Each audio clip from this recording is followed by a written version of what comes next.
पूरे सारे लोगों से बातचीत चल रही है और बहुत बड़ी संख्या में, काफ़ी संख्या में किसान वहाँ पर आएंगे और इसके साथ साथ 5 और किसान महापंचायतों की भी तैयारी चल रही है, जिसकी रूपरेखा 17 को हम लोग घोषित करेंगे। पिछली बार थोड़ा सा संशय हो गया था, लेकिन इस बार क्लियर है कि संयुक्त किसान मोर्चा की जो भी अपील होगी उस पर सारे लोग सहमत हैं और सब लोग उसका पालन अच्छे तरह से करेंगे। जी देखिए, जिस तरीके से पहले क्या होता था, गांव से आंदोलन दिल्ली की तरफ आता था।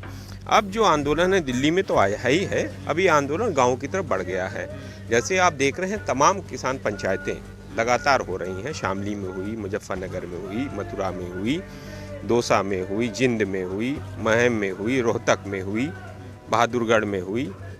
तो इस तरह से, और उसके बाद जब आंदोलन पता चला है कि पंचायतें ग्वालियर में भी हो रही हैं और छोटी छोटी पंचायतें आपके महाराष्ट्र में भी हो रही हैं और कर्नाटका में भी पंचायतें हो रही हैं, जिसको मेन स्ट्रीम मीडिया और हैदराबाद के इलाके तेलंगाना में भी हो रही हैं, जिसकी बारे में जानकारी मेन स्ट्रीम मीडिया में नहीं आ रही है, न्यूज़ेज़ नहीं आ रही हैं, लेकिन पंचायतें हो रही हैं। और सरकार को स्पष्ट संदेश है किसानों का कि 3 काले कानून आपको वापस लेने होंगे और एमएसपी गारंटी कानून खरीद पर देने होंगे, सीएसीपी को संवैधानिक दर्जा आपको देना होगा और स्वामीनाथन आयोग की जो रिपोर्ट है C2+50 उसको लागू करना होगा। देखिए, उसकी भी रूपरेखाएं बन रही हैं और कुछ दिन में फिर से संयुक्त किसान मोर्चा की बैठकों में उस पर चर्चाएं होंगी और आने वाले समय में आपको ये दिखेगा कि वहाँ पर भी हमारे नेतागण, किसान नेता वहाँ जाएंगे, वहाँ प्रेस कॉन्फ्रेंस करेंगे और जैसा वहाँ पे रूपरेखा बनेगी तो हो सकता है हम सभाएं भी करें। मैं आपको स्पष्ट कहना चाहता हूँ, भारतीय जनता पार्टी को जहाँ पर वोट मिला था, जहाँ पर सबसे ज़्यादा सांसद चुने गए थे, उन प्रदेशों में पंजाब हो, हरियाणा हो, उत्तर प्रदेश हो, राजस्थान हो, मध्य प्रदेश, महाराष्ट्र हो, यहाँ पर अब गांव-गांव में लोग फ्लैक्स लगा रहे हैं अपने गांव के बाहर कि भारतीय जनता पार्टी किसान विरोधी पार्टी है और इसके सांसद, विधायक, जिला पंचायत सदस्य, पार्षद और नेता का प्रवेश वर्जित है। अब इससे बड़ा संदेश अगर सरकार को दीवार पर वॉल राइटिंग नहीं समझ में आ रही है तो सरकार मुगालते में जीती रहे। ये पार्टी, भारतीय जनता पार्टी, अगर किसानों की बात नहीं मानेगी तो ये पार्टी रसातल में चली जाएगी, कभी वापस सत्ता में नहीं आएगी।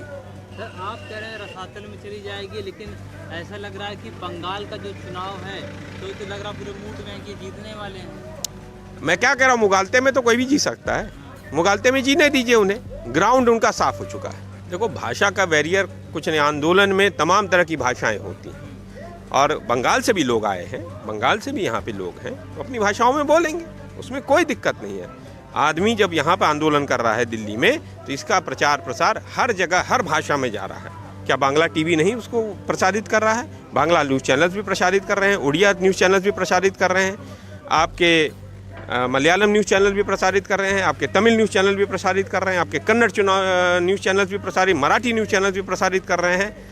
तो जिन जिन भाषाओं में जहाँ जहाँ है वहाँ ये असमीज़ में जा रहा है, हर जगह प्रसारित है। संगठन है हमारे साथ, बंगाल के किसान नेता आए हुए हैं, उनसे बातचीत है और जैसा होगा वो तय किया जाएगा, वो जाएंगे, वहाँ प्रेस कॉन्फ्रेंसेज होंगी।